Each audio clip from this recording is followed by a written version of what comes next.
SIR হোক বা নারী নিরাপত্তা, দুর্নীতি হোক বা বেকারত্ব, ভোট বঙ্গে ইস্যুর কোনো অভাব নেই। পক্ষে বিপক্ষে একাধিক মত, পাড়ায় পাড়ায় চলছে তুফান তোলা তর্ক। কথার লড়াইয়ের আজ পেতে টিভি9 বাংলা আপনার পাড়ায় চলছে রক ফাইট। আজ নজরে যাদবপুর। দোরগোড়ায় করা নাড়ছে বিধানসভা নির্বাচন। এই মুহূর্তে কিন্তু চায়ের ঠেকে ঠেকে চায়ের কাপে তুফান উঠেছে। আমি যাদবপুর বিধানসভা কেন্দ্রের বাঘাযতীন এলাকায় রয়েছি এবং এখানে একটি চায়ের দোকানে আমি দেখতে পেয়েছি যে অনেক লোক বসে আছেন। ইস্যু তো অনেক, কিন্তু এই যে বেকার ভাতা যুবসাথী কয়েকদিন আগেই ঘোষণা করে দেওয়া হলো, লম্বা লাইন দেখতে পাওয়া যাচ্ছে। যারা লাইনে দাঁড়িয়েছেন তারা কি সবাই এবার যারা এইটা করলেন মানে তৃণমূল কংগ্রেস তাদেরকে ভোট দেবে? কি মনে হয়? পশ্চিমবাংলার মানবিক মুখ্যমন্ত্রী মমতা বন্দ্যোপাধ্যায় যে প্রকল্প শিশু সাথী থেকে সমব্যথী যে প্রকল্প চালু করেছেন, সেগুলো শুধু যে তৃণমূলের লোকেরা পাচ্ছে এটা না। বলতে গেছেন যেই কমিউনিস্ট লাইনে দাঁড়িয়ে আজকে বেকার ভাতা নিতে যাচ্ছে সে এবার তৃণমূল কংগ্রেসকে ভোট দেবে। যারা বলছে উপঢৌকন, দেখুন অন্যান্য রাজ্যগুলো আমাদেরই নকল করছে। আমরা কন্যাশ্রী করেছিলাম, মনে আছে? তারপরে কি করলো? লাডলি বায়না। লাডলি বায়না কি? আমি বিজেপির বন্ধুরা যারা এখানে আছেন, আমার সব বন্ধুই, তাদের কাছে জিজ্ঞেস করুন তো লাডলি বায়না প্রকল্পটা চালু আছে কিনা। আচ্ছা, মানে এখানে যারা বসে আছেন তারা একটু ভাগাভাগি হয়ে বসে আছেন, কিন্তু একটা সখ্য আছে। আচ্ছা, বলছে এটা নাকি উপঢৌকনের রাজনীতি নয়। আসছে 16 লক্ষ লাইন করেছে প্রথম দিন যুবসাথী নিতে, তাহলে এটা সরকারের কৃতিত্ব না অপমান যে 16 লক্ষ বেকার রাজ্যে প্রথম দিনকে 1,500 টাকা আচ্ছা, ওনারা কি ব্যাখ্যা দিচ্ছেন? আমি যদি এবার বিজেপি বন্ধুদের প্রশ্ন করি, যে যখন 2014 সালে নরেন্দ্র মোদী ক্ষমতায় এসেছিলেন, উনি প্রথম প্রতিশ্রুতি দিয়েছিলেন বছরে 2 কোটি বেকারের চাকরি দেবো। বলেছিলেন তো? 1,000 টাকা দিয়ে মমতা ব্যানার্জি কফিনে শেষ ব্রেকটা পুঁতে দিল। সারা ভারতবাসীর লোক দেখছে, সবাই রাস্তায় বেকার যুবরা। কিন্তু এতজন তো লাইনে দাঁড়িয়ে আমরা চাই না। তারা বলছেন যে এই সময় দাঁড়িয়ে যুবরা যেন চাকরি চাই, মাথা উঁচু করে বাঁচতে পারে, ভাতা না। যাদবপুর বিধানসভা অঞ্চলে 7টা কলকারখানা বন্ধ আছে। কৃষ্ণা, অন্নপূর্ণা, বেঙ্গলরাম, চোপড়া মোটরস ভিকেলস, বেনিঞ্জারি। বিজেপিকে কোনো দিন শুনেছেন কোনো প্রচারে এই সব কলকারখানা কেন সিপিএম আমলে বন্ধ হচ্ছে? কোনো একটা প্রশ্ন তুলেছে? আমাদের কি প্রশ্ন করা দায়িত্ব না? 15 বছর যারা সরকারে ছিল তাদের একখানা কারখানা করতে পারেনি কেন? উত্তরপ্রদেশ বিহার জিতে গঙ্গা ঢুকছে বঙ্গে সবে, আমিও থাকবো তুমিও রবে।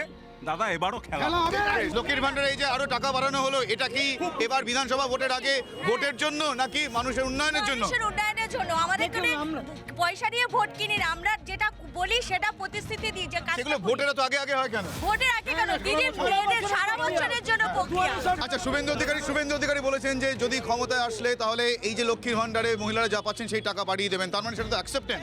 অবশ্যই অ্যাকসেপ্টেন্স। তার কারণ হচ্ছে মহিলাদের 1,500 টাকা দিয়ে কোনো অর্থনৈতিক উন্নতি, তাদের অর্থনৈতিক সংস্থান সম্ভব নয়। 1,500 টাকা মানে পার ডে 50 টাকা।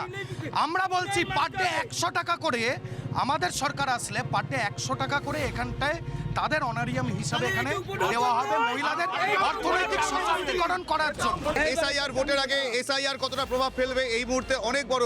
এই স্যার তার ছাত্রছাত্রীদের কি শেখালেন? আমি এবার এসআইআর নিয়ে জিজ্ঞেস করবো। কেউ বলছেন যে ভুয়ো ভোটার তাড়ানোর এটা একটা প্রসেস, কেউ বলছেন অনুপ্রবেশকারীদের আটকানো এটা একটা প্রসেস, কেউ আবার বলছে ভুয়ো ভোটার রেখে দেওয়ার জন্য এত বাধাবিঘ্ন। আপনারা কি বলেন? এই যে 2002 ভোটার লিস্টটা, এটা তো তৃণমূল আসার পর তৈরি হয়নি, এটা বামফ্রন্ট আমলে তৈরি হয়েছে। নির্বাচন কমিশনের ভুল সাধারণ মানুষের উপর চাপিয়ে দেওয়া হচ্ছে। তালিবস্বর জায়গায় দন্তস্বয়, তার যদি একটা মানুষকে 4 বার করে হিয়ারিং এ আলিপুর যেতে হয়, এর চেয়ে বড় হ্যারাসমেন্ট আর কি হবে? সুপ্রিম কোর্টে রাজ্যের মুখ্যমন্ত্রীকে যেতে হচ্ছে তো, লড়াই করেছে এবং অধিকার মুখ্যমন্ত্রী হিসাবে নয়, উনি পশ্চিম বাংলার সাধারণ মানুষের যাতে একটি বৈধ ভোটারও নষ্ট না হয় তার জন্য। বিজেপিও তো তাই চাইছে। এত লজিক্যাল ডিসপিসেন্সি কেন বেরোচ্ছে? আজকে আমরা দেখতে পাচ্ছি এর জন্যই এক বাবার 380খানা সন্তান হচ্ছে, এক মহিলা 40খানা জায়গায় ভোটার কার্ড হচ্ছে।